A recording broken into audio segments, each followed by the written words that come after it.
Welcome to Alchemy. My name is Dennis William Hauck, and together we will explore the ancient mysteries of alchemy. We're going to talk about the alchemical dragon, which in alchemy, particular in practical alchemy, the dragon represents the spirit of the metals. Each metal has its own dragon, and we're going to review some of those dragons and how they get in touch with them.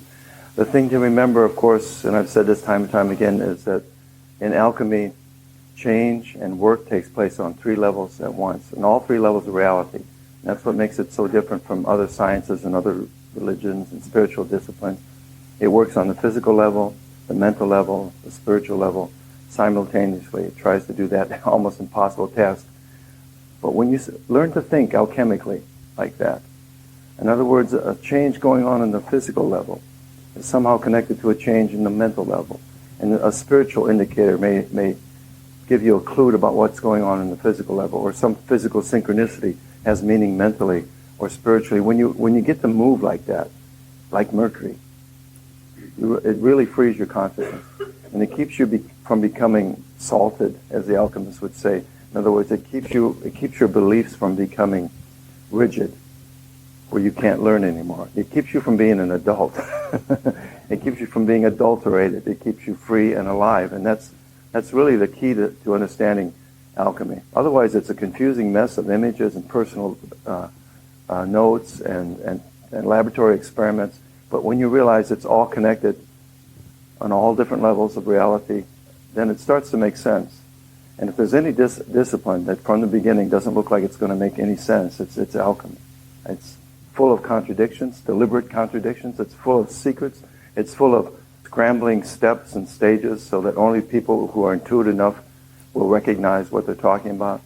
It's full of little tricks and blind alleys, and the only thing that will guide you through that is this thread of being mercurial and staying mercury in your thought. It's like, for me as a mathematician, it's like the change from dreadful arithmetic and adding up columns and numbers, and which I so much hated in school, to the freedom of calculus, when no number has an identity, and you run from zero to infinity, and you try to feel all those numbers in the calculus, in the calculations of calculus. And calculus was, of course, Isaac Newton's discovery. And Isaac Newton spent more time as an alchemist than he ever spent as a physicist or mathematician.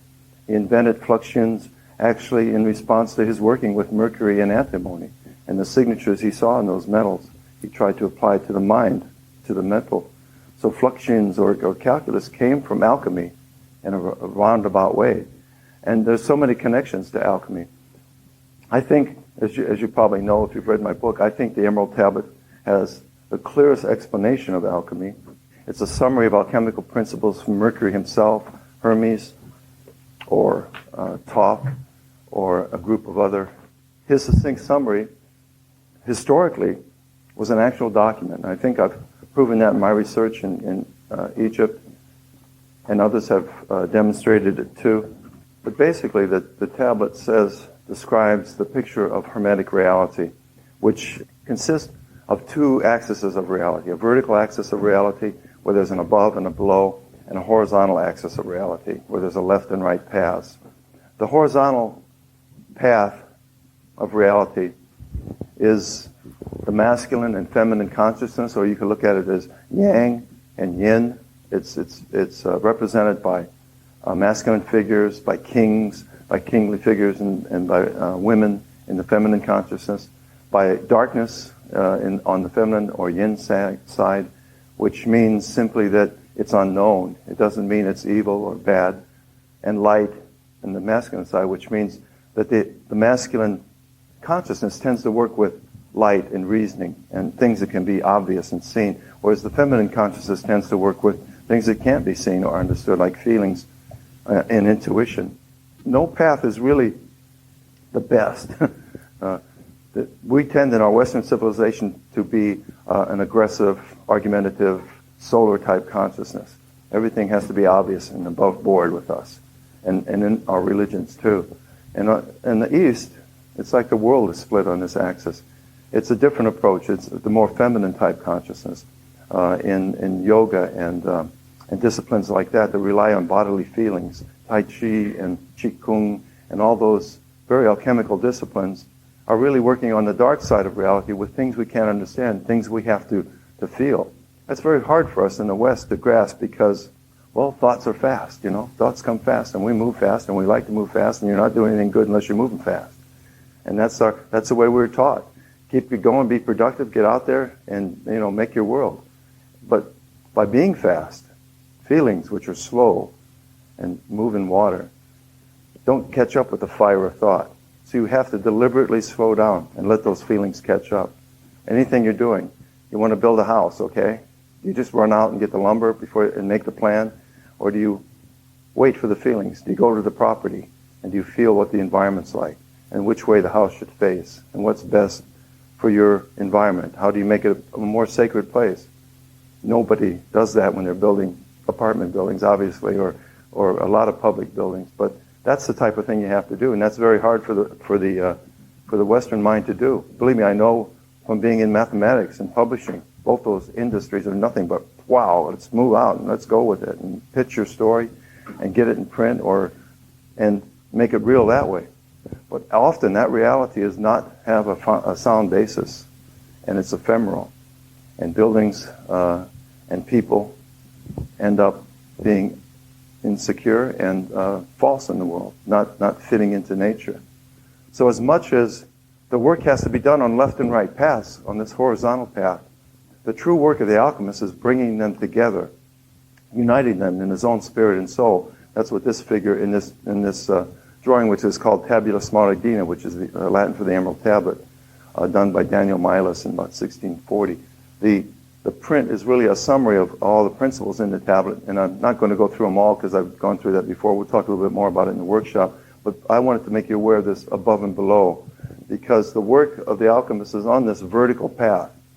He kind of abandons or has to abandon the left and right paths, or at least bring them together within themselves, and that means consciousness-wise too. He has to blend that logic and reason with intuition and feeling somehow.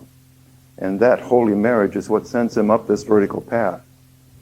There are even chemicals that will do this, or shamanic drugs that have this tendency to destroy ego and feelings and to temporarily put you on this vertical path. And alchemists, as chemists, I'm sure, experiment. At least there's a lot of indication in my work that they used psychedelic drugs like ergot and LSD and psilocybin mushrooms in their work. And they did it meditative-wise, too. But once they're on this vertical path of reality, it's a whole different reality. There's no horizontal components. There's no choice there. There's only an above or below. And in the above, which is, you could call heaven, or the realm of light, is where spirit resides, the universal spirit. Just like we have spirit within us and soul within us, the universal pattern is the same. We're the microcosm of the macrocosm that has this beautiful pattern to it that gives us the possibility for transformation and true transformation, just like it goes on in nature all the time. Spirit and light above, darkness and soul below. There's no judgment call here, though. Don't get trapped up in a lot of the Abrahamic religious ideas that you have to stay in the light. When you just stay in the light, you're not doing the work. You know, if you just go into the light and want to be spiritual all the time, number one, you end up a pretty flaky individual. And number two, you're not real. You're not real in the world. And if you're too real in the world, if you're too materialistic in the world, it's just as bad. If you're too much into the darkness and matter and think that everything, that's all that counts, that's just as bad to the alchemist. Where's the balance there? Where's the balance between the left and the right and the above and the below? It's right in the center. And that's always where you look in these mandalas, these alchemical mandalas. Right in the center is always the clue. It's like when they do the meditations on this drawing and others, they focus their attention at the center, just like an Eastern mandala, and they try to absorb all these symbols. Just a couple things on this that I want to make you aware of. This is the stone or the consciousness that's truly balanced. In other words, it's like gold. It's a totally pure, balanced consciousness, state of consciousness. It doesn't react, it doesn't corrode, it's there and it's going to stay, and it's an eternal type consciousness. Undeveloped, let's say, by peeling away these 7 layers, which are the 7 steps of alchemy, or the 7 operations of alchemy. There are 3 principles of alchemy. In this drawing, and often in alchemy of the Middle Ages, they're hidden in Christian symbols to protect the alchemist from being burned at the stake, basically. But This symbol of the tetragrammaton of God, which in alchemy would be called sulfur, but if they put the symbol for sulfur here, they'd be in trouble. And the symbol of matter or salt in the alchemical vein would be salt in the religious, in the Christian terms, it's the Holy Spirit. That confuses some people, and the reason it is, while salt is the enemy of the alchemist, it's also the gift. It's like Saturn. It contains the energy of its own transformation. So the salt that we are, even though we're formed and rigid, the first operations of alchemy are very violent about tearing down that salt, dissolving it, burning it up, and destroying it to reveal the essence of that salt. So the salt and matter always carries a hidden essence. All matter is alive, and it has this hidden intelligence, or this Holy Ghost, if you will, hidden in it for us to reveal through the purification process. And the Lamb, of course, or the Sun, S-O-N, is Hermes, or Mercury in alchemy. So we've got mercury, sulfur, and salt as the three primary principles of alchemy that you work with. And these are the principles with which you tame the dragons of alchemy, with which you tame the metals, transform lead into gold. These principles turn up time and time again in Western alchemy. And they're very confusing for a lot of people. Sometimes sulfur seems to be soul, sometimes sulfur seems to be spirit, sometimes mercury. The reason is that they're living, and they change into one another. They mutate depending on the circumstances. You're not the same person in a riot as you are sitting at home in meditations. You're not the same person watching a play or making love as you are in meditation, and that's just how these living presences change. The easiest way to understand them is to see sulfur as energy, or spirit energy, mercury as light, or consciousness, and salt as matter. Does that make a connection with anybody? There's one man in our century, a wonderful, beautiful man, peaceful man, who was an alchemist, if anybody was, and that's Albert Einstein. And he brought back from one of his imaginary trips, which might be called fermentation in alchemy, where you use the imagination to bring back truth. He imagined himself flying on riding a light beam through the universe and observing the effects that the universe had on that light. And he brought it back, and he realized an equation. And he took years then to translate that into mathematics, and he come up with E equals mc squared. So sulfur equals matter times light in the alchemical sense, or energy equals matter times light. Light, energy, and matter are the same thing. And that table, that piano, is pure energy, but it's been frozen in time. And the thing that changes that back into energy is light, or it gives off light. It's connected with light. In other words, there's a hint that our consciousness is like a force of nature, force in nature. And that's that it's concealed in light. In fact, if that equation, if the little c in that equation stood for, instead of light, if it stood for consciousness, there'd be no difference there between that equation and the alchemical equation of transformation. And it's a bold synchronicity that modern science would confirm the alchemical equation of these three principles, as they call it, and find the same principles in nature and work with the same principles. We know now in quantum physics, as we move beyond Newton and Einstein's thoughts, that consciousness is indeed a force in nature, that there are quantum effects that can only be explained, like the observer effect has on experiments, and the other effects have been documented on this cutting-edge science. So just want to make you aware of that. One more thing. An oddity of this and other alchemical drawings you'll always notice if you look for it is this. This sun is called Mind the Maker, this fourth sun. These are the cherubs or 22 archetypes, for instance, in the Tarot, that are projected into reality from the above, from spirit. In other words, the form or pattern of creation that comes from spirit through the archetypes of God. Yet this is not, in the alchemical sense, in the Abrahamic religions, this is God. In the alchemical sense, this is not God. This is a part of God called Mind the Maker. It's like a machine that has these archetypes in it. And God is really one step out of this process. And they call it the sun behind the sun, the black sun, the invisible sun.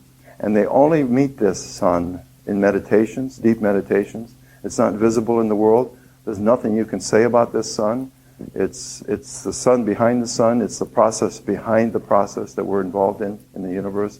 It's that one point of the whole universe where nothing can be said or described. It's best described in pictures, and I think my friend Alex Gray does a better job than anybody in the world of connecting us with it. He's the grandson of the guy who wrote Gray's Anatomy, and his grandfather tried to show the physical anatomy of man, and Alex shows the esoteric anatomy of man. But in most of his drawings, you'll see during meditation that you can contact this. Again, the one point of meditation, working with the energies in the body, but always behind is this sun behind the sun, the greater sun, that you can contact and be with in meditation.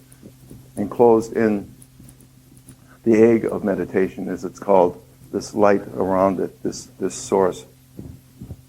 I'm presently been working the last 5 years on a book on Egyptian alchemy. I'll be working on it for the next 5 years too. It's a lot to work on. But there's one thing I discovered, and I wanted to share it with you. A translation from a book called The Destruction of Humankind, which is really about how to save or prevent the destruction of humankind through a process that is the oldest description known of meditation. A few of these terms, when they say Thoth speaks to you, when Thoth speaks to you, that was like a very common greeting in Egypt, in ancient Egypt. It meant, may you be inspired today. May Thoth, the god of mercury and thought, reach you today. They felt that beyond their everyday thoughts, when they had a really hot idea, or really on fire with an idea, or really inspired with a new idea, that didn't come from them. That came from Thoth, and Thoth was speaking to them, or through them. And of course, you'll see the symbolism of 7 and 3. In alchemy, too, it's about 7 operations, taking 3 times to perfection. Or 7 times 3 is 21, the idea of maturity. So at the end of the alchemical process are these 7 operations taken on the 3 levels that I was talking about. When you do these 7 operations of alchemy on the physical level, in the body, which was done first, basically so people could live long enough to do the other operations, because this wisdom takes up time. And like Shaw observed, George Bernard Shaw in Back to Methuselah, we don't live long enough to get enlightened. That's the problem. If we just get beyond our adolescence and live 200 or 300 years, it'd be a whole different world here. And that was his solution to all the world's problems, was to get people to live longer. And Back to Methuselah was just about making up your mind that you've been programmed to live 70 years. Now make up your mind to live 200. And suddenly it happens, and that's how that story goes. So the alchemists begin that 7 operations on what they call the lunar conjunction, which is in the physical body. 7 operations succeeded in the physical body using herbs and all kinds of physical methods. The other conjunction was the solar conjunction, took place in the mind and heart, and these 7 operations performed there in our psychology, in other words, to become wise. And the final conjunction was a spiritual conjunction, or they called it the stellar conjunction, where we either returned to the stars or we formed some type of stellar body, which Paracelsus called the astral body. So you'll see 7 and 3 a lot in alchemy, and that's what it means. It always refers to that. The 7 operations of transformation, the 3 levels of reality, and the operations performed on each of those levels. Now this quote. Whensoever Thoth speaks to you, and you wish to recite a composition on behalf of the sun, then you must perform a 7-fold purification for 3 sunrises. Whether a person or a group shall so proceed, you shall make your position in a circle, which is made beyond you, and your eyes shall be fixed within the circle. All your actions shall be composed and motionless, and your steps shall not carry you away from the circle. If you shall attentively dwell within the circle and observe with the eyes of your heart, you will find the path that leads above. Even so shall the image become your guide. For the divine sight has this peculiar charm. It holds fast and draws onto it those who succeed in opening their eyes in this way. Now whosoever shall vocalize the sacred words shall visualize themselves as Thoth or Ra in the redness of the dawn of his birth. Thus shall a thought exclusively occupying your mind be transformed into the actual state. And from this lesson, your house shall never fall into decay, but will endure throughout eternity. That's a wonderful 4,000-year-old description of the process of meditation and the effects of meditation. And really that same process went on in Egypt, among Egyptian alchemy, which is where the roots of alchemy are at, and also in Europe, and also in Eastern alchemy, where it was translated into their terms.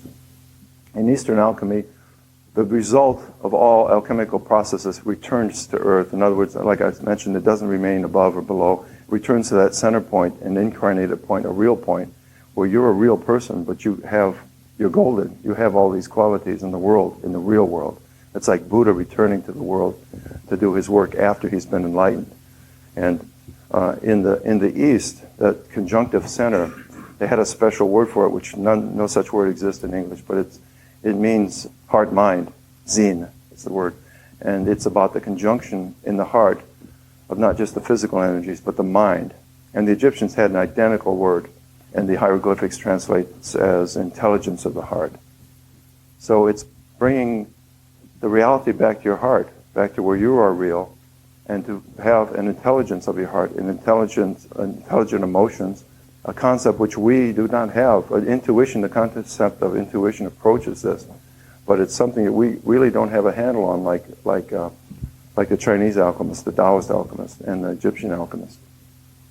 Again, another drawing just showing these principles I've been talking about. Horizontal reality made up of the elements, fire, water, air, and earth. The vertical reality working with these salt. Here's the symbol for salt, sulfur, and mercury. Symbol for fire, water, earth, water, and air. And these symbols down here, hidden in matter, and the Holy Ghost, are symbols of the first matter. And the first matter is the first dragon, often called the Hermes dragon in reference to Hermes, the Emerald Tablet, and the subject of the Emerald Tablet is the first matter, and is this dragon. This Hermes dragon posed, and here you see the winged heels of Hermes. The thing about Hermes and the Hermes dragon and the first matter is that it exists on all levels at once. And it's composed of these three principles we're talking about. Here's the symbol for Mercury, and the sulfur, the sun, and salt is usually white, shown as some type of vulture or some type of disgusting animal, usually, to be transformed into the beautiful phoenix or something like that. The idea here in the Hermes bird is that it contains all it needs of its own transformation. So the first matter occurs in the earth, and the alchemists went all over the world looking for the first matter, trying to find the first matter. They collected dew. They collected all kinds of atrocious things like the dung, and the urine of young boys was especially thought to contain the first matter. They distilled the urine and drank it. And they did all kinds of things. Of any slightest clue to where the first matter was, they'd go overboard and usually poison themselves or something like that, trying to work with it. For a long time, mercury was thought to be the first matter, and it still is today. And yet, if you use mercury in the wrong way, it will kill you. The principles and the steps of taming the dragon in the alchemical work are known as the 7 operations of transformation. Here shown in another mandala, we've got that horizontal level of reality with the masculine and feminine consciousness. The feminine consciousness over nature, or at least really connected to nature, and the masculine consciousness ruling the world through his weapons and scepter and shields. But there's a component of the masculine consciousness that we're all very much aware of, and I think it's obvious in our civilization too, that to rule, the masculine consciousness has to reject or push away things. In other words, to dispose things or try to kill things. And when you push away things, sometimes you give them energy, especially psychic components, and Jung was very much aware of this. You push something into the shadows and it's going to come back at you. And normally you'll find with the solar consciousness a dragon hidden in the darkness of matter, or hidden in a cave somewhere, or hidden in his own unconscious, waiting to kill him or snap back him or destroy his actions in the world. And that dragon, which is gremlins, which is things that interfere with our grandiose plans, and you see it in your own lives, I'm sure. I know I see it in mine. When you really get things all organized and linearly step, I'm going to do this, that, and I'm going to do that, and something's going to screw it up, believe me. Something's going to mess it up, and that's this dragon, because you haven't done the foundation and the balance of the true alchemy. So the dragon's always present on the solar consciousness to trip him up and to follow up the operation somehow. Again, this is the alchemist body, where the first step in alchemy is actually to balance the elements, or balance your thinking, intuitive, and feeling and sensating qualities equally, or fire, earth, air, and water. And they're balanced here. Here's the ostrich feather for air, fire, and 1 foot on earth and 1 foot in the water. So this is the balanced individual. The alchemy doesn't start until you're balanced, until you realize through the slings and arrows of outrageous fortune, through just living in the world, that you've got to get balanced. You've got to get your balance in the world, and you've got to start working on yourself. And that's what this is about. The first operation is with lead and Saturn, the symbol here for both. The symbol itself means the moon is below in matter. In other words, the moon is solid and below. The next symbol, the moon is above, so it's a step towards revealing the essence of matter. It's a step towards bringing the moon and letting the moon rise. This is a fire operation called calcination, where first step is to burn whatever you're working with, including your own thoughts. And in the experiment, it's to start to work with fire. These two operations, called dissolution and calcination, are very much water and fire operations. They're very much the operations where we spend most of our lives. The calcination works with thoughts, and dissolution works basically with feelings. And most of us think, and really as you grow into wisdom here, you realize that so many people believe that that's all they are their thoughts and emotions. There are people who think that that's all they are their thoughts. They spend endless energy trying to explain themselves and justify their actions, and rarely take any blame for doing anything wrong. They want to make their thoughts perfect, and they think that's all they are. Or on the other hand, there's people who totally think that they're just their feelings and emotions, and that's totally who they are. And you don't realize that that's not true, that your thoughts and your emotions are often tripping you up and tricking you, and they're what the alchemists would call the dross that you have to get rid of. You have to purify them, because they're keeping you in a prison. Wherever your thoughts and emotions were formed, usually, they were without basis, like building that house again without taking into account the deeper realities. So wherever you got your thoughts, something happened that you saw someone getting beaten up, or you saw a person of a certain race do something, and you made a thought, or you've seen some person acting in an undesirable way, and you've associated that with his culture. All of a sudden, those are thoughts and judgments that build up in you. Every day you start making these thoughts and judgments, and every day you just bury yourselves in salt. Or your emotions. You get hurt, someone hurts you deliberately, or not on purpose. You still get hurt. Your feelings build up just like your thoughts, until you're buried in your feelings. And you're nothing but a robot of your thoughts and feelings, and there's nothing, it's a prison. The alchemists knew, in fact, the wonderful thing about salt is that it's just salt. It's just salt. It can be dissolved. You can become a totally different person by dissolving your salts and emotions. And yeah, that's a scary thing. When I talk before psychologists about, burning up the ego and releasing your emotions and using that energy, it's like a shock. I mean, it's a wave goes through the audience, because I'm talking about the bread and butter, basically. They're working with ego. The ego's very real to psychologists. But to the alchemist, everything you've built up in that identity, in that world identity, is dross. It's all salt. It can be dissolved, just like in the metals and in the laboratory. They know how salts dissolve. And the key is to finding out how does it dissolve those dragons that plague us of salt and emotions. But it's not very successful with most of us. And we spend most of our lives just circling in these two operations, learning a little bit. And that's why it takes a while before you realize that the next operation of alchemy is necessary. Separation, which works with iron. The metal iron is a symbol for it, the masculine impulse, the warrior impulse, basically. The impulse saying, I'm fed up, it's got to change. There's going to be a revolution, and let's do it. Whether you're talking about your own psychology, your own spiritual quagmire that you might be in, the selfishness of your soul, or the attachment of your soul to things past, wherever that level you're working on, your body gone bad from years of abuse and unwise living, whatever you're working on, it takes a step where you have to decide, from now on, no more. And you may have to say goodbye to people you've been around for a long time, who you think you love, or who you're in some type of relationship with, who are keeping you from separating.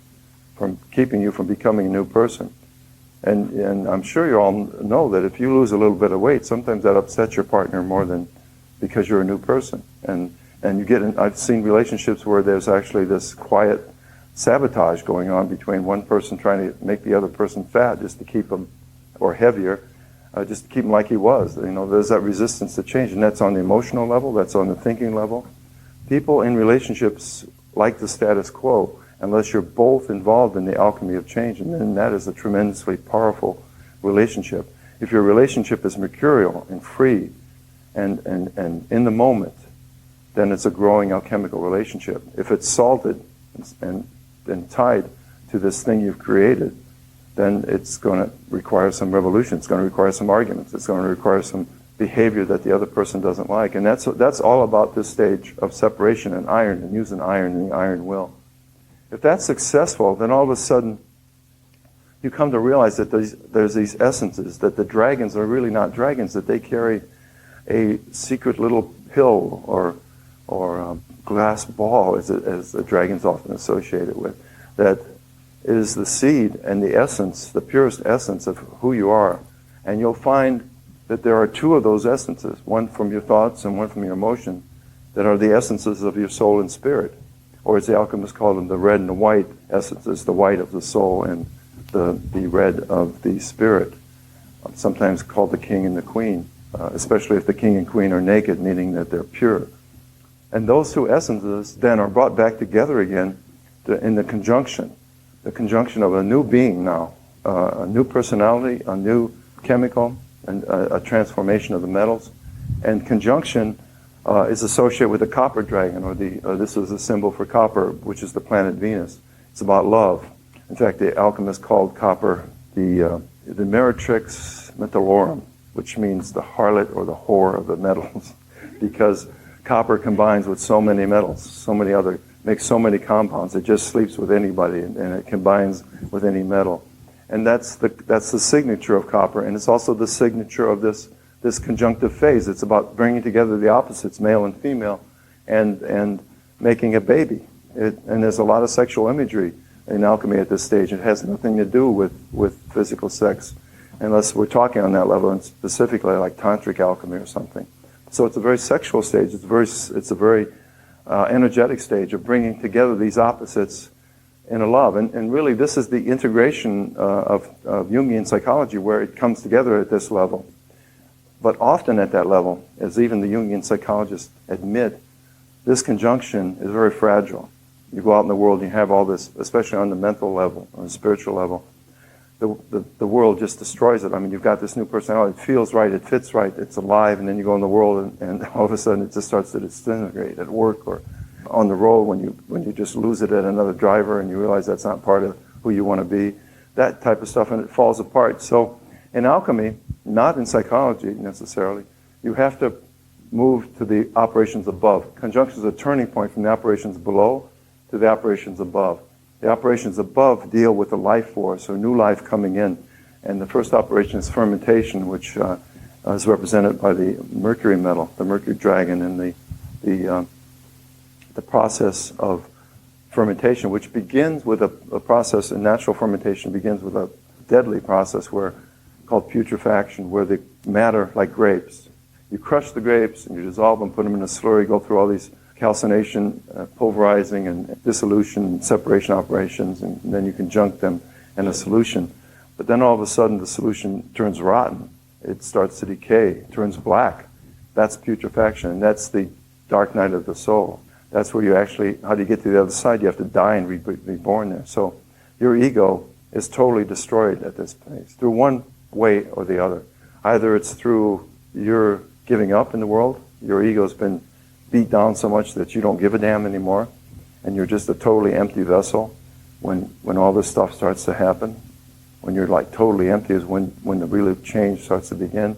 Or when in meditation, when you deliberately destroy your ego, destroy your identity, or become nothing in order to become something on a higher level. You have to surrender that old identity. And that's true of the metals too. They have to surrender, or be made to surrender their old signatures in order to become the more noble metals. So fermentation is an important process. After the putrefaction, little white liquid of digesting bacteria appears, like the white light on the other side, and then it turns into what they call the cauda pulvonis, or the peacock's tail, which is a beautiful display of colors, rainbow colors. It's a real thin oil that floats on top of the black matter. That's the indication that the process is successful, that life is coming into the darkness now. And that's when fermentation begins. And fermentation in alchemy on the mental level and spiritual level is really like a psychedelic trip. It's all about images and new visions and overwhelming visions sometimes. And like UFO experiences, ghost experiences are all fermentation experiences, as being when it's genuine, when a person really believes it. And mystical visions and mystical experience and psychedelic trips are all fermentation experiences, bringing new life and light and something totally beyond you into your environment. And that's what they try to do with the metals too. It's very much like a religious experience, and if you don't move to the next phase, you can become really bogged down in that. You can become overwhelmed by that, like many people are with their mystical experiences or their UFO or ghost or whatever type of paranormal, para-reality, paramystical experience they're having. It's overwhelming. So you have to move to the next phase in alchemy, which is distillation, represented by the moon. So there's a calming of the energies here. If this is a religious experience, then this is kind of a scientific experience where you try to generate objectivity, where you take a step back. And if you don't do it, you lose your mind. I mean, it gets to that point where you want to distill your experiences and understand the energies and what's going on. That happens in the laboratory on the physical level. They actually start distilling the compounds to purify them. The longer you distill it, the more pure it becomes, until finally it becomes what they call the mother of the stone, or a really thick solution that wants to congeal immediately. And the metal there is silver, one of the noble metals, a metal that the indications in alchemy are that these metals are live and these metals are dead. And this one is kind of in between. And the whole process here is bringing life. The alchemists believe they're masters of the life force, bringing life to the metals. So silver and mercury, of course, being quicksilver or liquid silver, it really doesn't have an identity. It takes the identity or shape of anything. You look into mercury, you see your own face. It's an amazing metal that is also called the rebus in alchemy. And the rebus dragon is the two-headed dragon in one body. Why it's called the rebus is because it also has complementary or actually contradictory qualities. Mercury can be a great healer. It was used to heal syphilis. That's where mercurochrome comes from. It's a very much a healing agent. And it can also be a killer. Mercury is extremely poisonous. Just like if your blood pressure gauge breaks in the doctor's office and a drop of mercury comes on the floor, the hazmat crew comes out, shuts down the whole building, and sucks it up with these huge vacuum cleaners. And so mercury is a deadly poison. At least that's what people believe. The alchemists don't believe that necessarily.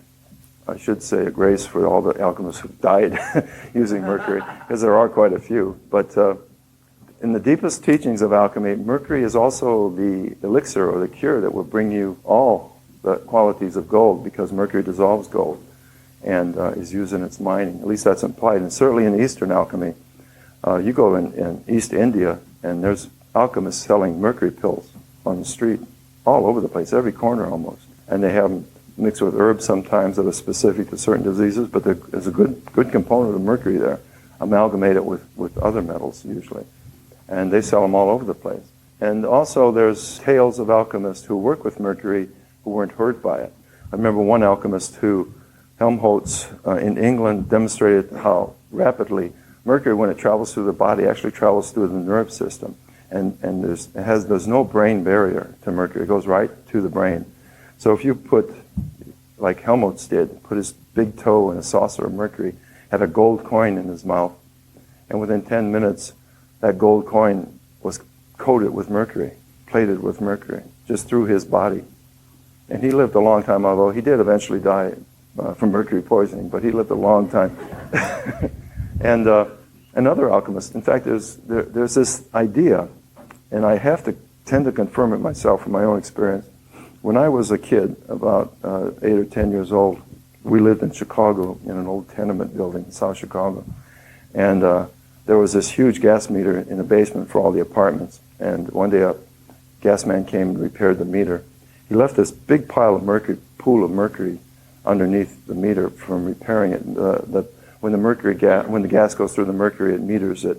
And so there was like half a cup of mercury laying on the floor. And I discovered it. That's shimmering and beautiful. I can just see it now in the darkness. And I scooped it up, put it in a jar, and played with it for months after that. And I showed it to my friends. It was like the most fascinating thing, the most fascinating matter we'd ever seen. I mean, we played with it. We constantly had it out. Mercury is very volatile, has odors that you can't smell that poison you, according to the alchemists. In a chemist's laboratory, if they're working with mercury, there's all kinds of exhausts going on and filters and masks worn by people, and we were just playing with this stuff. In fact, we started, back then, the mercury dimes, as a matter of fact, were silver, genuine silver. So if you put silver in mercury, it becomes coated with the mercury. It becomes amalgam.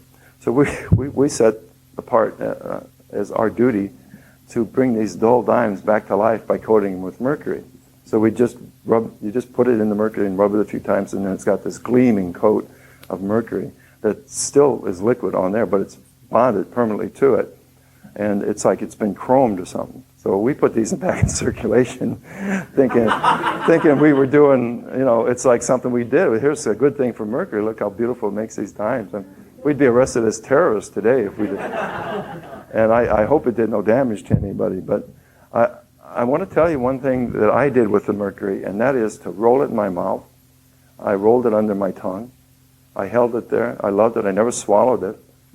I didn't end up retarded of the symptoms. I don't think I did.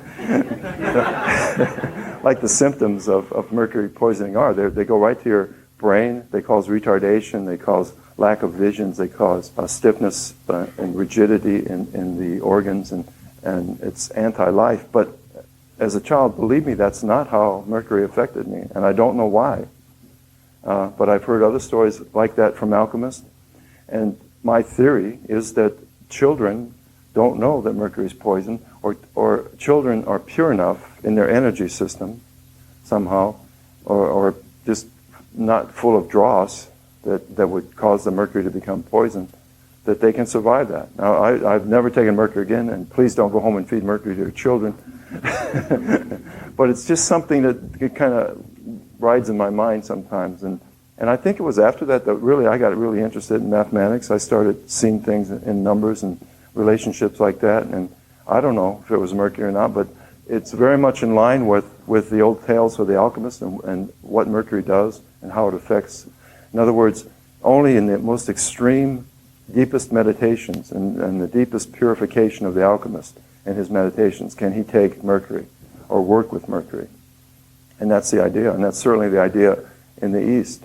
Absolutely the idea in the East. In fact, there's tales of Buddha, the ones that end in him dying in 488 BC. They tell of him taking mercury throughout his life as a food almost that kept him pure. And then his alchemist name was Kundri, as a matter of fact, and he supplied him with this purified mercury.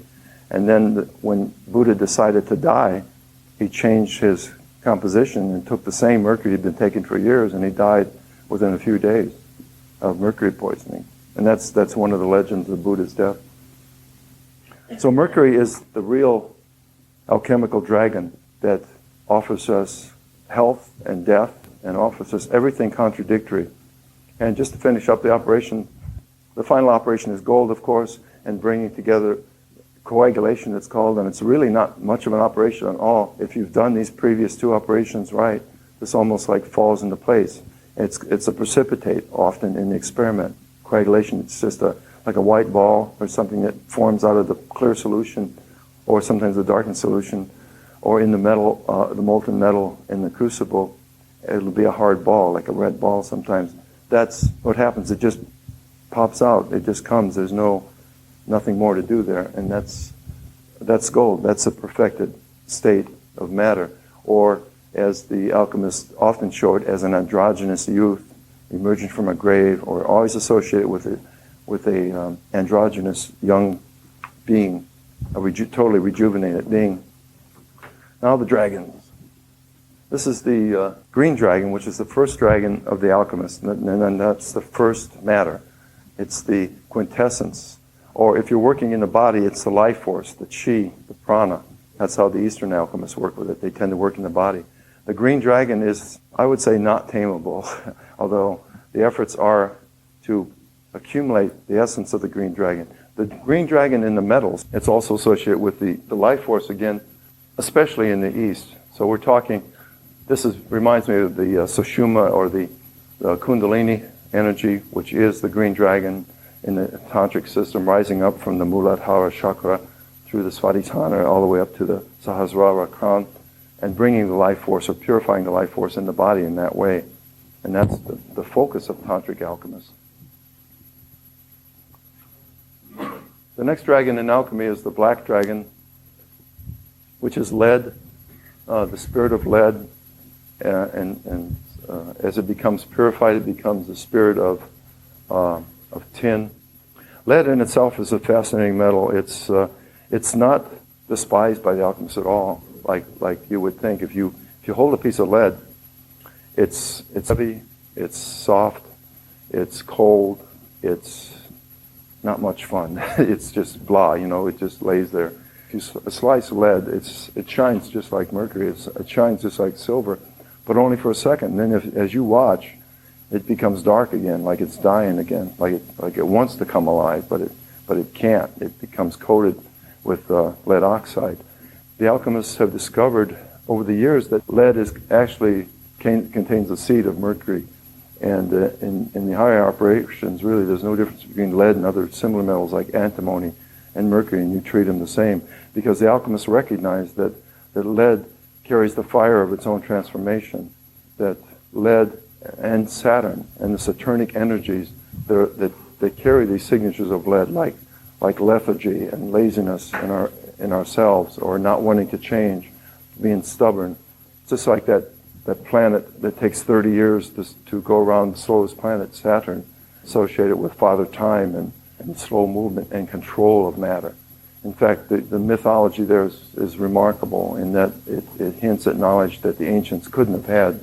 The myth is that Saturn wanted everything. He wanted to accumulate everything, and that he was very fearful of his children killing him and taking all he had. He was very materialistic, in other words. So as soon as his children were born, he ate them and kept that from happening to him.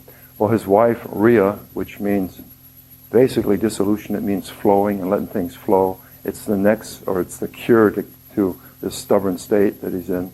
When the next son was to be born, Jupiter, she fed Saturn a stone, a large rock, and he thought he was eating Jupiter.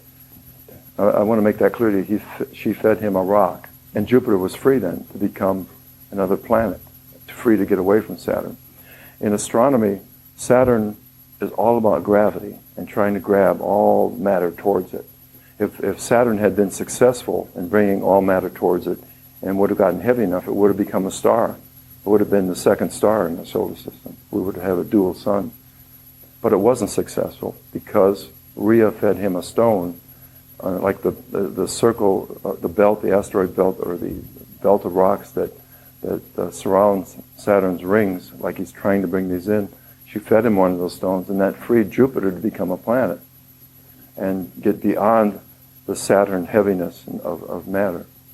How the ancients knew that was the process that went on, that Jupiter is basically a part of Saturn that got away from it, and that Saturn was trying to bring all this matter together, become a star, to become a god of its own right, and yet its son became the god of gods, the Zeus, the Jupiter.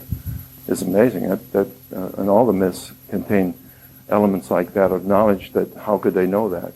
And lead itself, like Saturn, contains this seed of becoming a star, wanting to become a star. If you pulverize lead and make it a fine powder, which is very difficult, but the common way the alchemists did it was to take lead acetate and put it in a glass cylinder, and then heat the cylinder, and the lead acetate, the acetate part would be taken off. And you try and seal that. Nowadays we use a vacuum to take the air out and all that lead acetate stuff. And what's left is this very, very fine powder of lead, pure lead. So as soon as you release the seal or introduce air back into the container, puff, it's just gone in a fire. combust itself when it's divided into its essence. So it contains this fire of its own transformation, and it's a remarkable thing to see. It just goes up in this fire. There's no smoke, there's no color except this red momentary flash, and all the powder's gone. So it has this signature of being transformable, and if it wasn't for that, if Rhea hadn't have fed Saturn a stone, alchemy wouldn't be possible. We'd be trapped in this matter. There would be no consciousness in our galaxy. There would be no hope for evolution or for alchemy. So that signature of lead, the alchemists deeply respected. And that dragon, they worked with as much as they could. In fact, they often, through dissolution and the processes of dissolution, and these pictures of dragons, some of them from alchemy and some of them are just pictures of dragons I like. This one kind of insinuates the alchemist being caught up in the dissolution process with the dragon and making it come alive in fire. And that's the way the alchemists felt. When they entered the laboratory and worked with the metals, it wasn't like a chemist, believing that it's all going to behave the same way. The alchemists didn't know what these dragons of the metals were going to do. They didn't have textbooks, and they experimented. Everything was in the moment and experiential. And they did their meditations to try to deeply understand the signatures of the metals. So when they went in to work with the next metal of tin, which is the Jupiter's metal, they're very cautious. And when they look for the tin signatures, they look carefully. Tin, luckily, was a very benevolent metal and also a good god. Jupiter and Zeus, the good gods. The problem with those gods, just like the problem with the planet, it doesn't have enough mass. It's only just a small piece that's formed this huge atmosphere around it. It's the biggest planet, but it's full of air. And you'll find that in Jupiterian people. These kingly types who think they rule, or politicians who think they rule, don't have any depth. They don't have any. Jupiterian people tend to be users of people, sexually and politically, and like Zeus and Jupiter in Mount Olympus, even of the gods, they use them. So tin, while it appears like silver and appears like a noble metal, is really just cheap metal, just cheap tin. And you have to work with it before you realize that. So the god seems very intimidating. The President of the United States or the Archbishop seems very intimidating. But they're usually full of air because they haven't developed themselves and aren't the right metal, don't have the right temperament for the alchemists. So they didn't respect tin as much as we would think, and all the tin implements that we have this signature really of being cheap and disappointing in use. The next dragon in alchemy is the martial dragon, or the Mars dragon, the dragon of iron. Often you'll see this dragon with red or orange colors, like the planet Mars, which is about 6% iron. I mean, it's all on the surface. That's what gives its color. Always, very often with a sword, because Mars is associated with war, but also because the element of Mars is air and cutting through air. And you can see that in signatures like in the blood, where iron is the chief component of bringing air into the body, in the hemoglobin in the blood, and other signatures. There's a deeper signature here of iron and the way it behaves. Iron's very mechanical, very mechanistic. It's extremely dry. All the compounds of iron have hardly any water in them at all.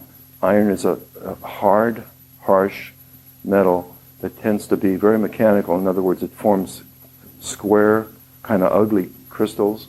It has this iron compounds kind of tend to look like Borg spaceships. They've got all these little, unlike the Borgs, half human. They're very mechanical, and they tend to have all these squares over and over again throughout.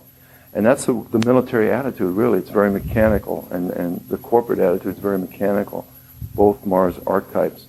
So the alchemists hated Mars, I think you could say, more than any, well, not more than any other. In the iron family, there is a metal that they hated more, and that was aluminum. They thought that aluminum was the most disgusting metal to work with. They refused to work with aluminum in laboratories. Aluminum is really a signature of Mars' mechanical or commercial aspect in our world today, too. It's what we recycle. There's tin cans. I mean, the planet's being covered with cans and aluminum byproducts, and they even know now that aluminum pans are suspected to cause Alzheimer's disease, and cooking with them is not recommended. The alchemists sense this really negative part idea of aluminum being so commercial or industrial. There's no way to make aluminum except through highly advanced industrial techniques like using electricity. You have to have those techniques to mass produce it. So it's a metal of civilization, but not the civilization that the alchemists are looking for. And iron's that way too. Iron's a metal of civilization. Iron is really the metal of our civilization. We are still in the Iron Age. Steel and iron rule our world. The signature of steel and iron also rule our psychology and our philosophy in a lot of ways in the social sphere. Iron as a metal has this signature of mechanization and mechanized thought instead of living thought. And that's the dichotomy between, for instance, mercury, a really living metal, and iron. Mercury makes amalgams with all the other metals except iron. They just don't get along. Iron and mercury do nothing together. They're, in fact, iron containers are what usually used to contain mercury because it dissolves so many other things. So the signature of iron was very distasteful to the alchemists, and they made a big effort to transform iron. Even though the alchemists were responsible for our Iron Age and our Steel Age, they discovered that by accident, iron has this propensity to combine with carbon.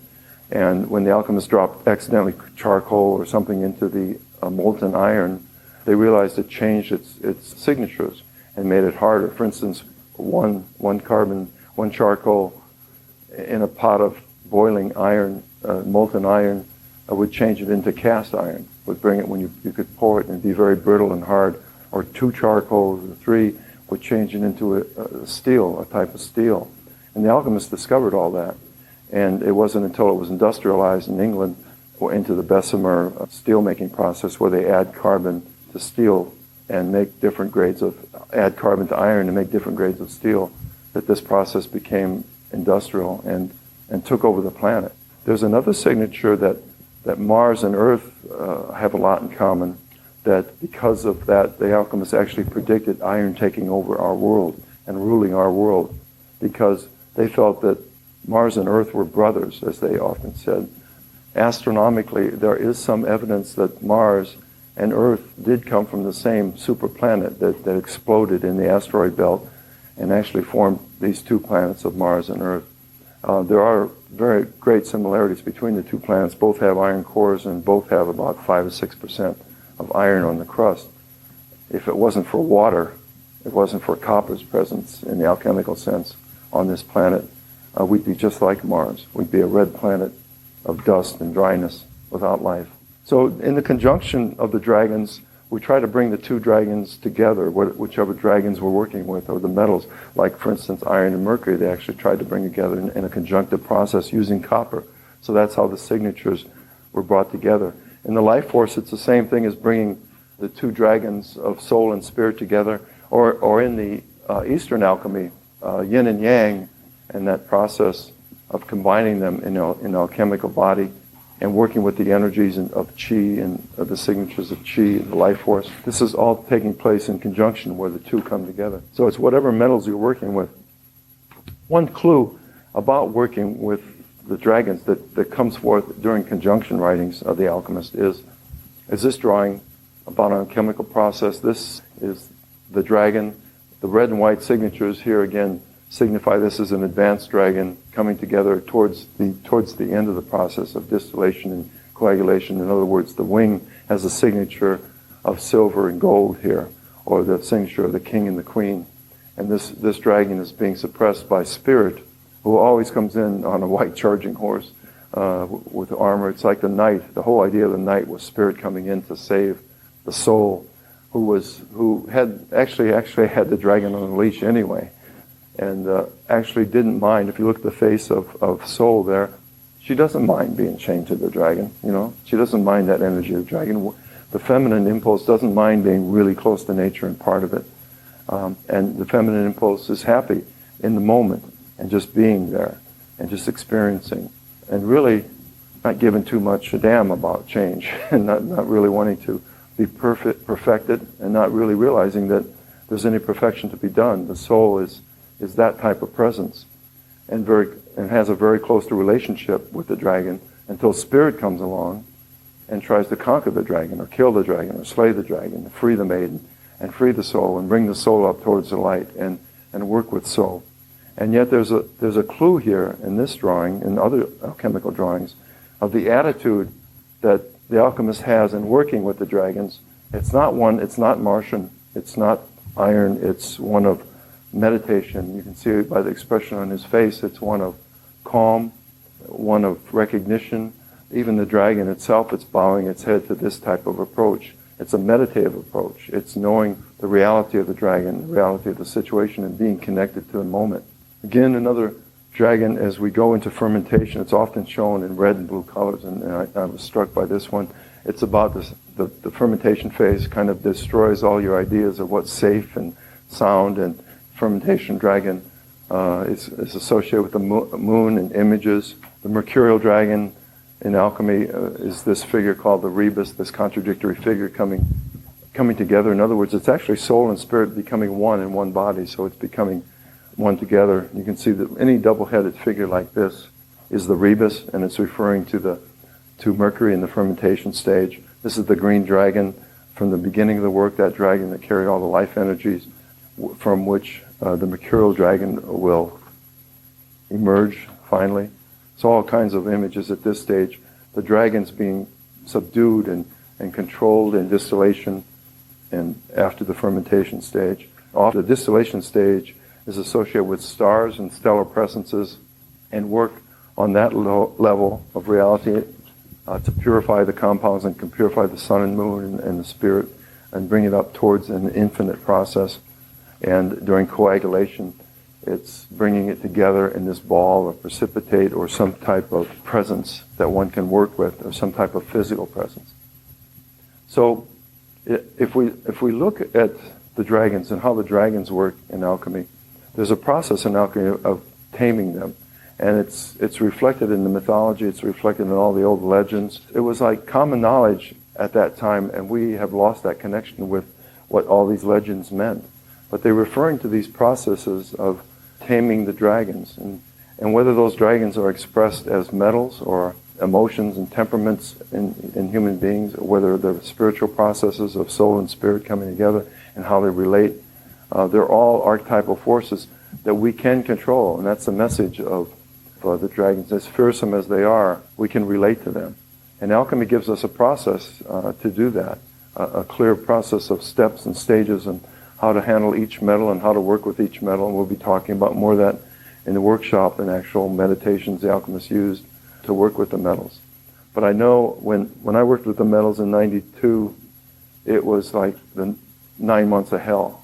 Because when you work with the metals, alchemically, you have to get to know them. And the metals carry such strong archetypes that it really is easy to be overwhelmed by them. It involves such crazy things as carrying a lead bar out when Saturn's in the sky, usually late at night, and it has to be in the winter, unfortunately. And you go out and you're outside and hold the lead bar up to the Saturn, and you meditate with it as long as you can hold it in your arm. And as your arm becomes weaker, this metal starts vibrating, and it gives off this cold and really life-denying frequency between it and Saturn. It's called the call of lead, and that's how you work with these lead. I mean, I'm standing out in my backyard doing this in the middle of the night in the winter, and I must look crazy, but that's one of the things that alchemists do, and that's part of their formulations of getting to know the metals. And then you melt them down, and you play with them in that way, just like I played with mercury when I was a kid. You play with them to get to know them, and you do the rituals, and you do the meditations that the alchemists used, and you do the lab work, too, of trying to combine lead and putting it, powdering it, and calcinating it, and dissolving it, and going through all those processes. And you do the same with tin and iron to get to know these signatures of these metals, which are much more profound and distributed throughout the world than anyone realizes, except the alchemists, I think. I get confirmation time and time again of the connection between the metals and the planets, as odd as it is, as odd as that call of lead that it wants to return to its archetypal source. It's true. I mean, chemists have found, for instance, the lead acetate reacts in different ways depending on the position of Saturn. If Saturn is conjuncting with something or is out of the alignment, the lead acetate behaves in totally different ways. For instance, even the way it goes up a filter, the experiments of Lily Cosico and others have shown that the metallic salts rise up in filters in different patterns that relate to conjunctions, all the way through gold. Each metal has a different pattern it shows in its reactions, and also in the physical properties, depending on if the planet is in the sky or not. There's other studies have been done between the fluctuations in the price of gold, for instance, and silver on mercantile markets that relate the price of gold to what's going on with the sun. If there's a solar eclipse, don't buy gold. Price almost always goes down. And there's been actual studies of the relationship between metals and planetary events in the stock market. And there's a lot of little things you don't discover until you delve into like geology and little known facts. For instance, with tin. Tin is distributed throughout the whole planet in a strange ring that goes around through the planet, and that's where all the deposits of tin metal are found on the whole planet. That 23.5 degree tilt in the planet is exactly where Jupiter lies on the ecliptic in relationship to our planet. It's the exact correspondence between where tin is found in a planet and the inclination of Jupiter in the solar system. And all the metals except gold and silver and the noble metals show that tendency to accumulate on the planetary sphere at the same angle that the planet is with the Earth. But the metals, for instance, silver being a lunar metal, most of the silver on the planet is dissolved in the oceans, whereas gold, being a solid metal, is distributed evenly throughout the planet in the soil. I think gold is probably the best, although I didn't like the signatures of the other metals. The signature of gold is amazing, and it's something that everyone should take a piece of gold and go out to the sun in the morning at sunrise and feel that resonance between that metal and the archetype of perfection that is there. I had an opportunity to work in a gold mine after I was working in New York and wanted to get away from that. I moved in the middle of the Nevada desert, got a little trailer, and filled it up with my books, and that's all I had was the books and my trailer in the desert, and it was wonderful for a long time. In fact, my little trailer was on end from all the books on being in it. But it was great. I mean, I really loved it being out there, and I stayed out there for over a year until I ran out of money. So I got the paper, and there were like 2 jobs in there. One was a gas station attendant, and one was working in a gold mine as an engineer. So I fluffed up my resume a little bit and wrote a couple of books on engineering and mining, and went in there, and they were desperate enough that they hired me. It was Gooseberry Mine just outside of Reno, and it's an 1,800-foot vertical shaft, a deep, deep mine that is following this vein of gold up. Whenever I had the chance, I'd go down, and I remember the first time I saw the face where the miners were working, and it was on a Sunday where I was working on a conveyor project or something, and I went down to the depth of the mine where you could feel, I mean, it got cold for a while as you're going down, and all of a sudden it started getting warm. You were feeling the warmth of the earth itself from the core at that depth. And then at the face, it was dark there, and yet when I turned the corner to the face, it was amazing. There was this white wall of quartz, pure quartz. Gold very much likes white quartz, very much likes pure quartz, and it's always found in a vein of white quartz. There was this white quartz going up in a direction like that. There must have been like 10 or 11 feet wide. Right in the center was this 18-inch vein of gold that was about that deep, 18 inches. They took $1 million a week of gold out of that mine. And that vein of gold was heading up towards the sun and was growing up in the earth, just like the alchemists said it did. And it looked just as beautiful and as pure and as amazing underground, revealed freshly from the earth as it does in that gold ring on your finger. It's absolutely indestructible. The feeling there, when you walk into the face, as opposed to the rest of the mine, which is all this gray, dead matter, and these iron railings from taking the ore away. And you go in that room, and it's like you're in the presence of a life force or something. I mean, today, I really regret that I didn't perform rituals down there, or meditations more, with that vein of gold, because that was living gold, right? And you realize what that means when they say it's living. Any questions or anything? Yeah. The complicated with the coil That's the Orphic egg, or the like the first projection into matter that organizes it. It's like the germ of the universe, from which the whole universe grows.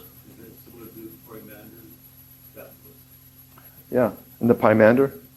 Yeah, and that's incidentally a book I recommend to everyone. It's about this vertical axis of reality and how Hermes travels on it, and he describes what he sees.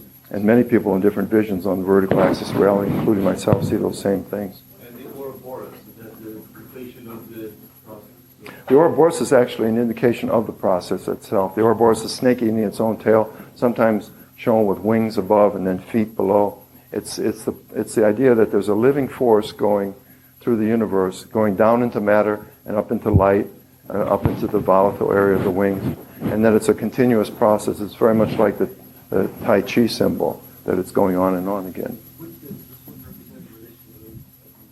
Again, this is the golden serpent or the golden dragon. These dragons at this level are often showed clasping something precious, like a pearl or a stone. And this is a symbolization of the white force or the gold archetype in that drawing. Any other? Back there in the back.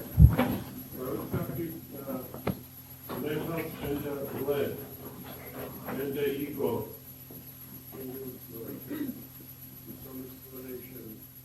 Of lead and what? I'm sorry. Radioactive metal. Okay, yeah. Lead and the ego. Okay, lead and the radioactive metals. Saturn has this signature of time, as we were talking about. Again, how did the ancients know this? How did the ancients know that lead would be connected with time somehow? Father Time and carrying the hourglass. The thing is that all metals beyond lead is the heaviest metal. Any metal that tries to get heavier than lead turns back into lead. No metal can get beyond lead. Lead's like a boundary of heaviness probably in the universe. Any metal that goes beyond lead is radioactive and eventually decays back into lead.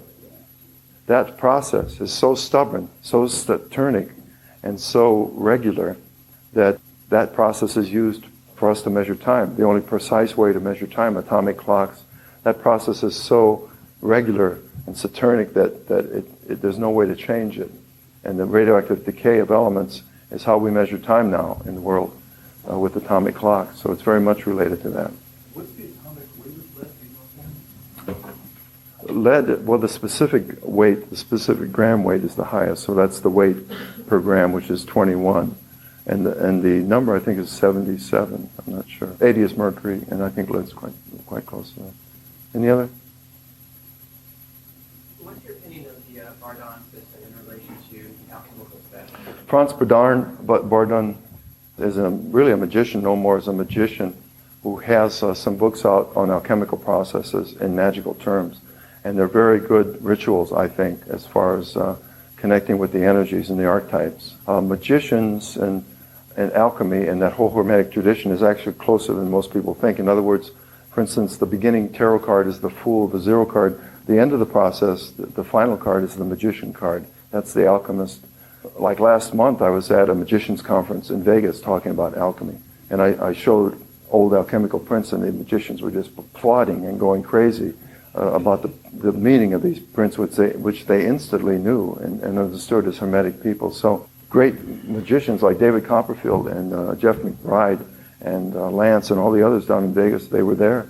Jeff McBride in particular is very much into like the 7 steps of alchemy. In fact, he bought like 400 copies of my Emerald Tablet book and gave it out to his friends.